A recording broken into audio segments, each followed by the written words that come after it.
இந்த மாதிரி மொறுமொறுன்னு காரா பூந்தி எப்படி செய்யலான்னு பார்க்கலாம் வாங்க. ஒரு பவுல் எடுத்துக்கோங்க. அதில் 1 கப் அளவு கடலை மாவு எடுத்துக்கோங்க. இல்லை கட்டி எதுவுமே இல்லாமல் நல்லா சலிச்சு எடுத்துக்கோங்க. சில நேரம் பூச்சிகள் இருக்கும், அதனால் இதுக்கு தேவையான அளவுக்கு உப்பு போட்டுக்கோங்க. இதிலே கொஞ்சமாக சோடா உப்பு சேர்த்துக்கோங்க. இப்போ நல்லா கலக்கி விட்டுக்கோங்க. ஒன்றோட ஒன்று உப்பு எல்லா பக்கமும் படுற அளவுக்கு நல்லா கலந்து விட்டுக்கோங்க. இப்போ இதிலே கொஞ்சம் கொஞ்சமாக தண்ணி ஊற்றி ரொம்ப தண்ணியாக இல்லாமல் தோசை மாவு பதத்துக்கு நல்லா கலக்கி எடுத்துக்கோங்க. ரொம்ப கட்டியாகவும் இருக்கக்கூடாது, ரொம்ப தண்ணியாகவும் இருக்கக்கூடாது. தண்ணியாக ஆயிடுச்சுன்னா நம்ம மாவு ஊற்றும் போது சப்பையாக வந்துடும், உருண்டையாக வராது. அதனால் அதுக்கு ஏற்ற அளவுக்கு எடுத்து இந்த மாதிரி கொஞ்சம் கொஞ்சமாக தண்ணி ஊற்றி ஊற்றி கலக்கி எடுத்துக்கோங்க. சோடா உப்பு போடணுன்னா போட்டுக்கலாம், போட வேண்டாம்னா போடாமல் விட்டுருங்க. இப்போ இந்த அளவு கட்டியாக இருக்குது. இதில் கூட கொஞ்சம் தண்ணி ஊற்றி இன்னும் கொஞ்சம் தண்ணியாக கரைச்சிக்கிடலாம். இதே மாதிரி கொஞ்சம் கொஞ்சமாக தண்ணி ஊற்றி நல்லா கலக்கி எடுத்துக்கோங்க. இப்போ பேட்டர் ரெடி ஆயிடுச்சு. இந்த அளவுக்கு தண்ணி இருந்தால் போதும், இதை விட தண்ணி வேண்டாம். ரொம்ப தண்ணி ஆகிட்டுனா காரா பூந்தி பொரிக்கிறதுக்கு வராது. எனக்கு கொஞ்சம் கட்டியாக இருக்குது, இன்னும் கொஞ்சம் நான் தண்ணி சேர்த்துக்கிறேன். இப்போ ரெடி ஆயிடுச்சு. மாவு தனியாக எடுத்து வச்சுக்கிடலாம். இப்போ ஸ்டவ்வை ஆன் பண்ணிவிட்டு பொரிக்க தேவையான அளவுக்கு எண்ணெய் ஊற்றி நல்லா சூடாக இருக்கான்னு செக் பண்ணிக்கோங்க. இப்போ நம்மகிட்ட கண்ணாப்பை இருக்கா, கண்ணாப்பை வச்சுக்கோங்க. இல்லை பூந்தி பொரிக்கிற ஆப்பம் இருந்தால் அதை வச்சுக்கலாம். என்கிட்ட கண்ணாப்பை தான் இருக்குது, இப்போ அதில் தான் செய்ய போகிறேன். இப்போ இதில் 1 கரண்டி அளவுக்கு மாவு எடுத்துக்கோங்க. இந்த மாதிரி மொத்தமாக ஊற்றாமல் கொஞ்சம் கொஞ்சமாக ஊற்றுங்க, இல்லைன்னா சைட்லேருந்து வெளியில் வர ஆரம்பிச்சிடும். இப்போ நம்ம ஊற்றின உடனே ஒவ்வொரு பூந்தியாக மேலே வரும், அதுதான் நம்மளுக்கு பதம்.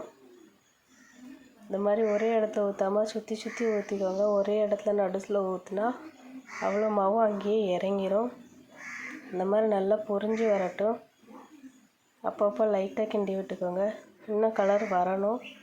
இப்போவே எடுத்தால் நம்ம எடுத்து வச்ச உடனே பொறுன்னு இருக்காது, நமத்து போன மாதிரியே இருக்கும். அதனால் உடனே எடுக்க வேண்டாம்.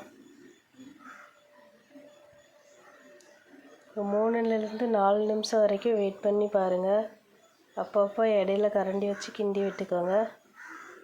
இப்போ கலர் மாறி வந்துடுச்சு. எடுக்கும்போதே ஒரு மாதிரி சரசரன்னு சத்தம் கேட்கும். அந்த மாதிரி வந்த உடனே எடுத்துடலாம்.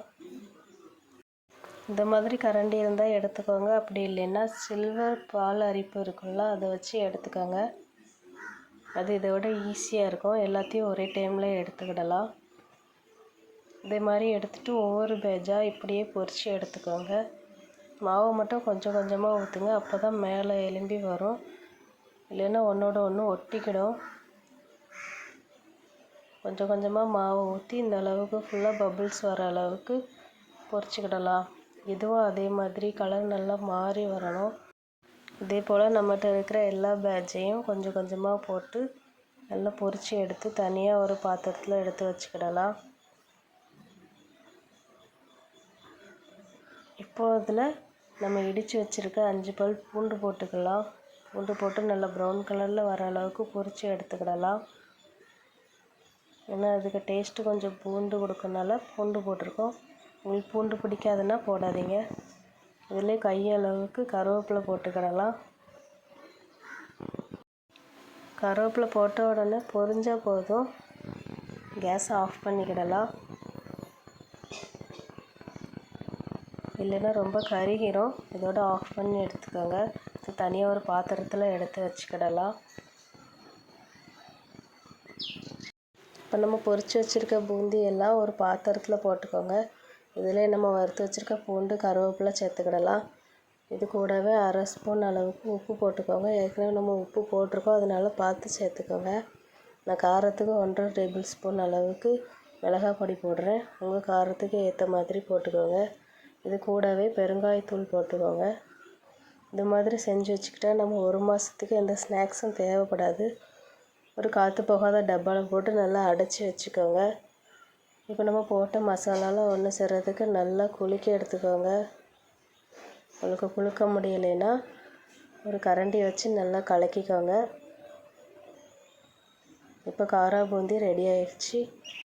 இந்த வீடியோ உங்களுக்கு பிடிச்சிருந்தா லைக் பண்ணுங்கள், சப்ஸ்கிரைப் பண்ணுங்கள், பெல் ஐக்கான் டச் பண்ணிக்கோங்க.